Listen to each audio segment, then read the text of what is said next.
অনুষ্ঠানে আপনারা যারা উপস্থিত হয়েছেন, যারা বক্তব্য রেখেছেন, তারা যখন তাদের কষ্টের কথাগুলো তুলে ধরছিলেন, বলছিলেন, তখন প্রতি মুহূর্তেই আমি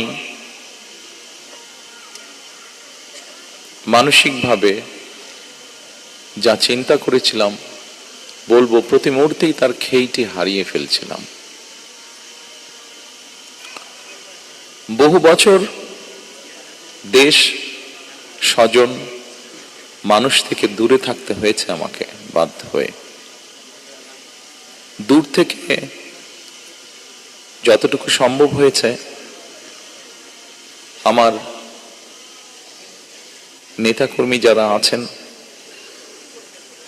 নেতাকর্মীর বাইরেও এই স্বজনরা মানুষ সারা দেশে যারা ছড়িয়ে ছিটিয়ে আছেন,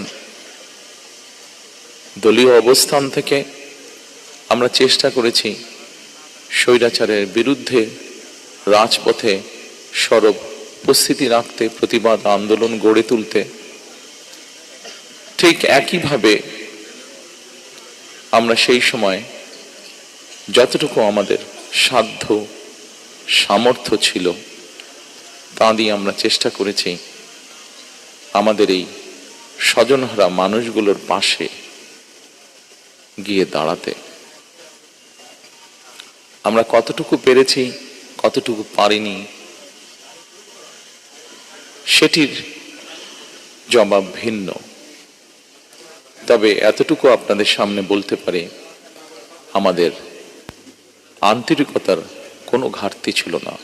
হয়তো সীমাবদ্ধতা ছিল, সীমাবদ্ধতা আছে এখনো প্রতিটি মানুষের কাছে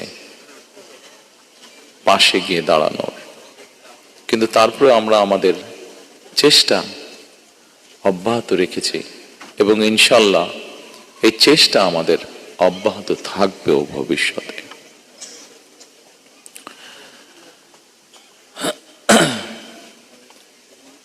প্রিয় স্বজন হারা পরিবারের সদস্যবৃন্দ, ফ্যাসিবাদী শাসন আমলে আমাদের হাজার হাজার নেতাকর্মীকে অত্যাচার, নির্যাতন, হত্যা করা হয়েছে। হাজারেরও মতন নেতাকর্মীকে হতে হয়েছে গুমের শিকার, যার কিছু অংশের পরিবার আজকে এখানে হাজির আছেন। সারা দেশে ফ্যাসিবাদ বিরোধী আন্দোলনের সময় শুধুমাত্র বিএনপির নেতাকর্মীদের বিরুদ্ধে 1.5 লক্ষেরও বেশি মিথ্যে মামলা দায়ের করা হয়েছিল, যার বোঝা প্রায় 60 লক্ষের মতন নেতাকর্মীকে বয়ে বেড়াতে হয়েছে।